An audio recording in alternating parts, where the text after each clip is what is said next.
It is also known as Guru Purnima.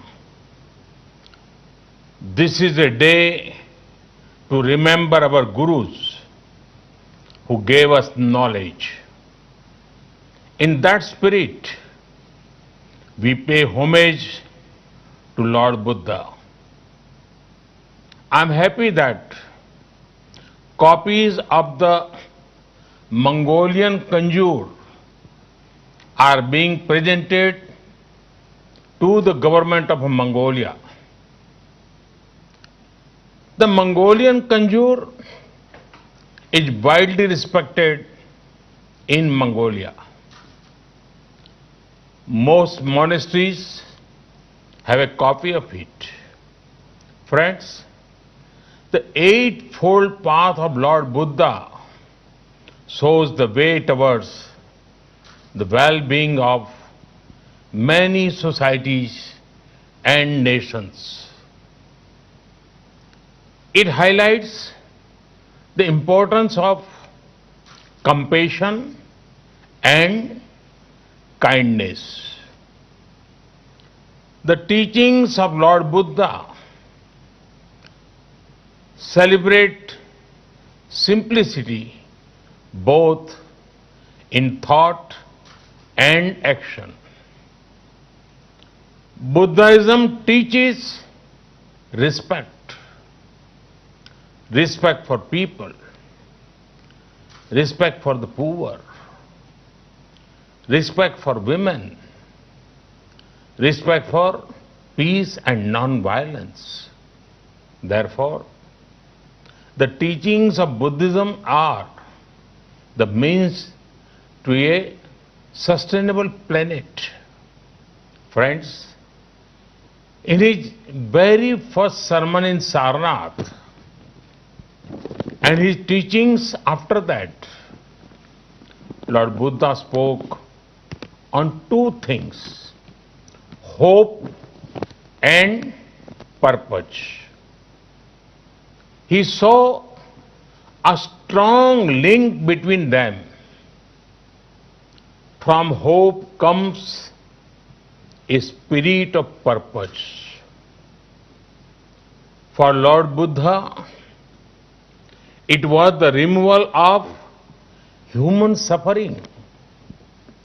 We have to rise to the occasion and do whatever we can to increase hope among people.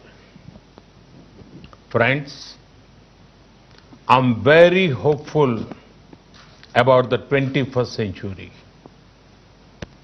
This hope comes from my young friends, our youth. If you want to see a great example of how hope, innovation and compassion can remove suffering, it is our startup sector led by our youth. Bright young minds are finding solutions to global problems. India has one of the largest startup ecosystems. I would urge my young friends to also stay connected with the thoughts of Lord Buddha. They will motivate and show the way ahead. At times, they will even calm you down or cheer you up. In fact, Lord Buddha's teaching of Appa Deepo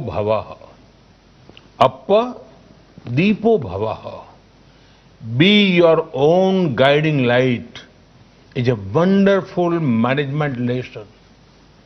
Friends, today the world fights extraordinary challenges. To these challenges, lasting solutions can come from the ideals of Lord Buddha. They were relevant in the past. They are relevant in the present. And they will remain relevant in the future. Friends, it is the need of the hour to connect more and more people with Buddhist heritage sites.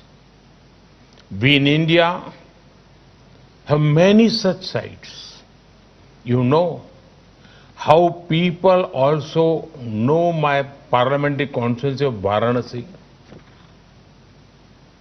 At the home to Sarnath, we want to focus on connectivity to Buddhist sites.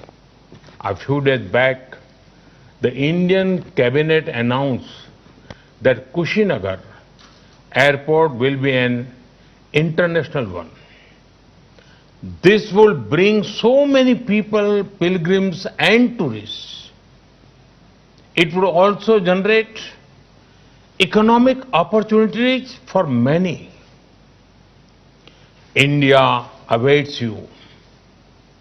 Friends, once again, my greetings to you all.